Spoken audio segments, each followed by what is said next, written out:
नमस्कार। आज के इस ई कंटेंट में आप सभी का स्वागत है। बच्चों, आज हम अध्ययन करेंगे सामाजिक समस्याएं। इसके अंतर्गत सैद्धांतिक परिप्रेक्ष्य, इसके बारे में अध्ययन करेंगे।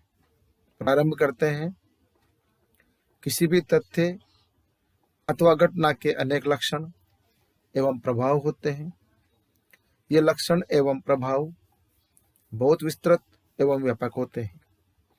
इसलिए किसी एक विषय या विज्ञान के द्वारा इनका अध्ययन करना संभव नहीं है। और एक ही घटना के अनेक पक्ष होते हैं। विभिन्न पक्षों का अवलोकन तथा विश्लेषण करने के लिए उन्हें निश्चित सीमा में बांधना आवश्यक होता है। और इसी उद्देश्य की पूर्ति के लिए घटना के विभिन्न दृष्टिकोणों या परिप्रेक्ष्यों का वर्गीकरण किया गया है। और प्रत्येक परिप्रेक्ष्य को एक विज्ञान का नाम दिया गया है। उसके अध्ययन की सीमा निश्चित की गई है। सभी विज्ञानों का परिप्रेक्ष्य और संदर्भ परिधि विशिष्ट एवं सीमित है। किसी भी विज्ञान को समझने के लिए उसके परिप्रेक्ष्य को समझना आवश्यक है। बच्चों, हमारे सामने प्रश्न यह उठता है, जब एक ही घटना का अध्ययन विभिन्न विज्ञान करते हैं तो उनमें अंतर क्या है और वे कौन सी विशेषताएं एवं लक्षण हैं जो एक विज्ञान को दूसरे विज्ञान से भिन्न तथा विशिष्ट बनाती है। और इन सभी प्रश्नों का एक ही उत्तर है कि विभिन्न विज्ञानों के अध्ययन की दृष्टि, परिप्रेक्ष्य तथा संदर्भ परिधि अलग अलग होती है। और एक ही समस्या का अध्ययन विभिन्न विज्ञान भी करते हैं, उस समय उन्हें देखने की दृष्टि भिन्न भिन्न होती है। इस प्रकार समाज से संबंधित पहलुओं का अध्ययन करने के लिए विभिन्न विज्ञानों का विकास हुआ है। इसके पश्चात अब हम परिप्रेक्ष्य का अर्थ और परिभाषा के बारे में अध्ययन करेंगे। परिप्रेक्ष्य अंग्रेजी के शब्द पर्सपेक्टिव का हिंदी रूपांतर है, जो लैटिन भाषा के पर्सपेक्ट से व्युत्पन्न हुआ है, जिसका अर्थ है सीन थ्रू, अर्थात आदोपांत अथवा देखा गया। सरल भाषा में परिप्रेक्ष्य का अर्थ एक ओर से दूसरी ओर तक देखना है अथवा निरीक्षण करना है। और सामाजिक विज्ञानों में परिप्रेक्ष्य का अर्थ आदि से अंत तक अन्वेषण या परीक्षण करना है। जब वैज्ञानिक विशिष्ट उद्देश्य के अनुसार किसी तथ्य अथवा घटना का अध्ययन करता है तो वह उसका परिप्रेक्ष्य कहलाता है। इसके बाद अब हम समाजशास्त्रीय परिप्रेक्ष्य का अर्थ एवं परिभाषा, इसके बारे में अध्ययन करेंगे। सबसे पहले परिभाषा है थियोडोरसन तथा थियोडोरसन के अनुसार। उन्होंने कहा है कि मूल्य, विश्वास, अभिवृत्ति, दशा तथा व्यक्ति को संदर्भ और दृष्टिकोण प्रदान करते हैं, जिनके अनुसार वह परिस्थिति का अवलोकन करता है, परिप्रेक्ष्य कहलाता है। दूसरी परिभाषा है ए चिनोय के अनुसार। उन्होंने अपनी पुस्तक सोशियोलॉजिकल पर्सपेक्टिव में लिखा है कि किसी भी विषय का परिप्रेक्ष्य उसमें प्रयोग किए जाने वाली अवधारणाओं से मालूम किया जा सकता है। और आपका कथन यह भी है कि कोई विषय या विज्ञान क्या है, इसे समझना है तो उस विषय अथवा विज्ञान के मौलिक प्रत्ययों या अवधारणाओं के आधार पर समझा जा सकता है।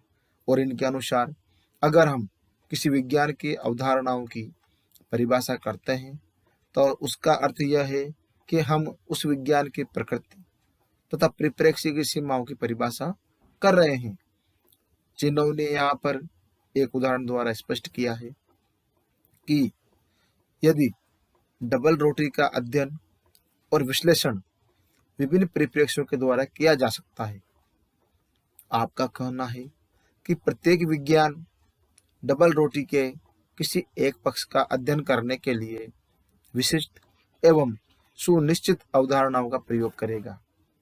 अर्थशास्त्री डबल रोटरी का अध्ययन एक उद्योग के रूप में करेगा, जबकि डबल रोटरी का उत्पादन बाजार में मांग, उत्पादन लागत, थोक भाव, क्रय मूल्य, विक्रय मूल्य आदि का अध्ययन करेगा। पोषाहार वैज्ञानिक डबल रोटरी का अध्ययन पोषाहार के महत्व को ध्यान में रखकर करेगा। वह डबल रोटरी का विश्लेषण करके यह ज्ञात करने का प्रयास करेगा कि उसमें वसा, विटामिन, प्रोटीन और लवण आदि कितनी मात्रा में है। और उसी प्रकार से मनोवैज्ञानिक डबल रोटरी से संबंधित व्यक्तियों की आदतों का अध्ययन करेगा।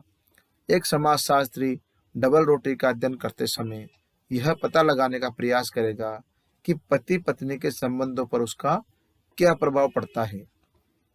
अगर पत्नी डबल रोटी को पति के मनपसंद या स्वाद के अनुसार नहीं सेक पाती है और पति नाराज हो जाता है, पति पत्नी में झगड़ा हो जाता है, कहासुनी हो जाती है, तो इससे परिवार की सामाजिक व्यवस्था बिगड़ जाती है। इसके पश्चात अब हम सामाजिक, सांस्कृतिक, राजनीतिक और अर्थशास्त्रीय परिप्रेक्ष्य एवं सामाजिक समस्याओं के बारे में अध्ययन करेंगे। सबसे पहले हम लोग सामाजिक परिप्रेक्ष्य एवं सामाजिक समस्याओं के बारे में विस्तार से बच्चों आप लोगों को बताएंगे। मैकाइवर और पेज ने लिखा है, समाज एक जटिल समग्र है और यह निरंतर परिवर्तित होता रहता है। सामाजिक समस्याएं और समाज परस्पर एक दूसरे से घनिष्ठ रूप से संबंधित होते हैं। क्यों? क्योंकि सामाजिक समस्याएं समाज से संबंधित हैं और इसलिए सामाजिक समस्याएं भी परिवर्तनशील हैं। जब समाज परिवर्तित होता है तो सामाजिक समस्याएं भी उत्पन्न होती है और जब सामाजिक समस्याएं पैदा होती है तो समाज में परिवर्तन होता है और दोनों ही निरंतर परिवर्तित होती रहती है।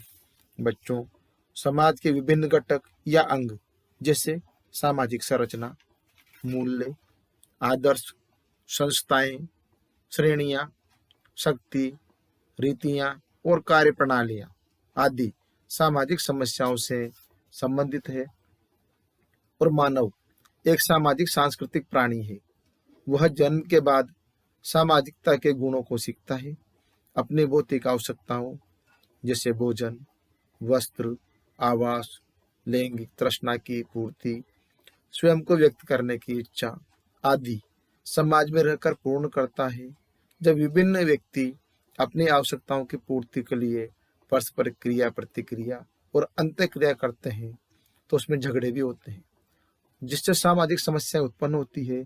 और जब व्यक्ति समाज द्वारा मान्यता प्राप्त लक्ष्यों का ही चयन करता है तथा उनकी पूर्ति भी समाज द्वारा मान्यता प्राप्त साधनों से करता है तो समाज में व्यवस्था बनी रहती है। लेकिन जब इनमें से कोई एक या दोनों का उल्लंघन व्यक्ति, समूह या समुदाय करते हैं तो उससे सामाजिक समस्याएं पैदा हो जाती है।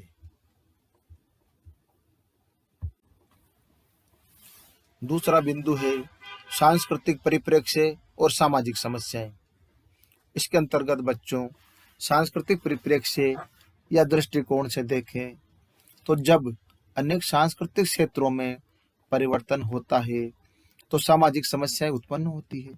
और जब समाज परंपरागत व्यवहार के तरीके, जीवन शैली, स्वीकृत प्रतिमानों एवं संस्थाओं से नवीन व्यवहार के तरीकों, जीवन शैली, स्वीकृत प्रतिमानों की ओर परिवर्तित होता है तो संक्रमण की अवस्था, समाज में असंतुलन की और अव्यवस्था जैसी समस्याएं होती है। समाज परंपरागत से आधुनिकीकरण की ओर परिवर्तित होता है तो अनेक समस्याएं सामने आती है। क्यों? क्योंकि परंपरागत समाजों में सामाजिक संबंधों और समस्याओं में तालमेल होता है। सभी सांस्कृतिक मदों के अनुरूपता पाई जाती है। लघु समाजों जैसे जनजातियों, ग्रामों आदि में लोकाचारों, जनरीतियों, प्रथाओं, रूढ़ियों, जनशक्तियों के द्वारा सामाजिक नियंत्रण किया जाता है। लेकिन जब समाज का आकार जैसे जैसे लघु स्तर से वृहद स्तर के रूप में प्रभावित होता है, वैसे वैसे सामाजिक समस्याओं में भी वृद्धि होती जाती है। और बच्चों, परंपरागत समाजों की प्रमुख विशेषताएं हैं जनजातीय या ग्रामीण समाज, कृषि, अल्प एवं न्यून उपकरणों वाली अविकसित उत्पादन प्रणाली, सरल सादा सामाजिक संगठन विधि एवं प्रथा प्रधानता आदि, जिससे सामाजिक समस्याएं न्यूनतः सीमित होती है। और जब समाज का सरल से जटिल, क्रमिक या क्रांतिकारी रूपांतरण होता है, तो समाज में अनेक सामाजिक समस्याएं पैदा हो जाती है। और समाज के रूपांतरण की दोनों अवस्थाओं अर्थात पूर्व और पश्चात का अध्ययन करें तो निम्न तथ्य सामने आते हैं। पूर्व रूपांतरण की अवस्था में जो जीवन के तरीके, मूल्य, सामाजिक संबंध, प्रतिमान, उत्पादन, उपभोग और विनिमय होते हैं, तो वे पश्चात रूपांतरण में बदल जाते हैं और व्यक्तियों को नवीन परिस्थितियों से समायोजन करने में कठिनाई होती है।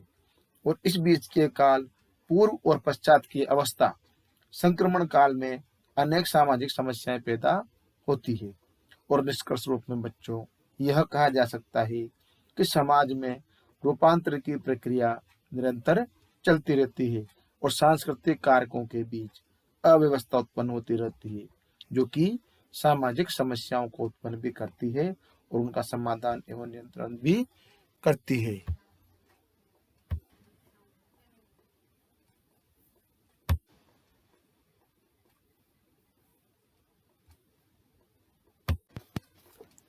इसके पश्चात अब हम राजनीतिक परिप्रेक्ष्य और सामाजिक समस्याएं के बारे में बताएंगे। इसके अंतर्गत सामाजिक रूपांतरण मात्र सामाजिक और सांस्कृतिक क्षेत्रों में ही नहीं होता है, बल्कि राजनीतिक तथा अन्य अनेक क्षेत्रों में भी होता है। बच्चों, सरल सादा छोटे समाजों जैसे आकेट समाज, जनजातीय समाज, कृषक समाज आदि में राजनीतिक व्यवस्था का रूप सरल होता है। राज्य विहीन समाज या इससे कुछ अधिक विकसित अवस्था वाले होते हैं। इनमें कार्यपालिका, न्यायपालिका और व्यवस्थापिका जैसे आधुनिक विशेषीकृत संगठन नहीं होते हैं। लेकिन जब इनका सरल से जटिल रूप में रूपांतरण होता है, तो अनेक सामाजिक समस्याएं उत्पन्न होती है। संक्रमण काल में राजनीतिक अनुकूल एवं व्यवस्थापन संबंधी कठिनाई के कारण व्यक्ति संघर्ष करते हैं और नई नई समस्याएं पैदा कर देते हैं। व्यक्तिवादिता का विकास हो जाता है। व्यक्ति की राजनीतिक गतिविधियों में सहभागिता में वृद्धि हो जाती है। लोकतंत्र स्थापित हो जाता है। मतभेदों में वृद्धि हो जाती है, जो कि विकसित समाज में अनेक राजनीतिक समस्याएं जैसे नरजातिवाद, प्रजातिवाद, भाषावाद, संप्रदायवाद, क्षेत्रवाद जैसी राजनीतिक समस्याओं को जन्म दे देती है। बच्चों, राजनीतिक असंतोष एवं संघर्ष समाज में क्रांति करके समाज का रूपांतरण तीव्र गति से कर देते हैं। क्रांति के समय और बाद में काफी समय तक समाज अनेक समस्याओं से संघर्ष करता है तथा समाज में सामंजस्यता की स्थिति आने में समय लगता है। राजनीतिक क्रांति पहले समाज में असंतुलन पैदा करती है और क्रांति के सफल होने के बाद धीरे धीरे समाज में व्यवस्था स्थापित की जाती है। इन दोनों अवस्थाओं के संक्रमण काल में अनेक समस्याएं भी पैदा हो जाती है। इस प्रकार राजनीतिक विकास की अंतिम अवस्था लोकतंत्र अपने राष्ट्र के सभी वयस्क नागरिकों को मतदान का अधिकार प्रदान करता है, सभी को सभी क्षेत्रों में समानता के अवसर प्रदान करता है और इसके द्वारा समाज में राजनीतिक एवं संवैधानिक समानता को कार्यान्वित किया जाता है। लेकिन समाज में विभिन्न समुदाय, जातियां, वर्ग व्यावसायिक समानता के अधिकारों के कारण अपने अपने अधिकारों की मांग करते हैं। उससे संघर्ष, तनाव और झगड़े आदि में भी वृद्धि हो जाती है। इसके बाद चौथा बिंदु है आर्थिक परिप्रेक्ष्य और सामाजिक समस्याएं। बच्चों, इसके अंतर्गत समाज परिवर्तनशील है समाज में निरंतर सामाजिक, आर्थिक, राजनीतिक और सांस्कृतिक आदि क्षेत्रों में रूपांतरण की प्रक्रिया चलती रहती है। और आर्थिक दृष्टिकोण से देखें तो प्रारंभ से समाज आर्किटेक्ट की अवस्था में था, अर्थात जंगली अवस्था में था। धीरे धीरे वह अनेक चरणों जैसे चरागाहों, कृषक, औद्योगिक, पूंजीवादी अवस्थाओं में रूपांतरित होता है। लेकिन समाज के प्रभुत्व, संपन्न लोग एवं समूह उत्पादन के साधनों, उत्पादन की शक्तियों तथा उत्पादन के संबंधों पर निरंकुश नियंत्रण रखना चाहते हैं और वे समाज को परिवर्तित नहीं होने देना चाहते हैं। अपने निजी स्वार्थों की सुरक्षा के लिए दमनकारी रास्ते अपनाते हैं, जिससे समाज में अनेक आर्थिक समस्याएं उत्पन्न हो जाती है और साधन संपन्न अर्थात शोषकों तथा साधनहीन अर्थात शोषितों के मध्य संघर्ष होते हैं, आंदोलन होते हैं, जो कि आर्थिक समस्याओं के साथ साथ अनेक सामाजिक समस्याओं को भी जन्म देते हैं। बच्चों, इस प्रकार निष्कर्ष रूप में यह कहा जा सकता है कि सामाजिक समस्याओं के निराकरण के लिए समस्याओं का अध्ययन सभी परिप्रेक्ष्यों के अनुसार किया जाना चाहिए तथा उसके निवारण की योजना प्राप्त कारकों और उनके प्रभावों को ध्यान में रखकर बनानी चाहिए। इस प्रकार बच्चों, आज हमने इन सभी परिप्रेक्ष्यों के बारे में अध्ययन किया, जाना और विस्तार से समझा। धन्यवाद।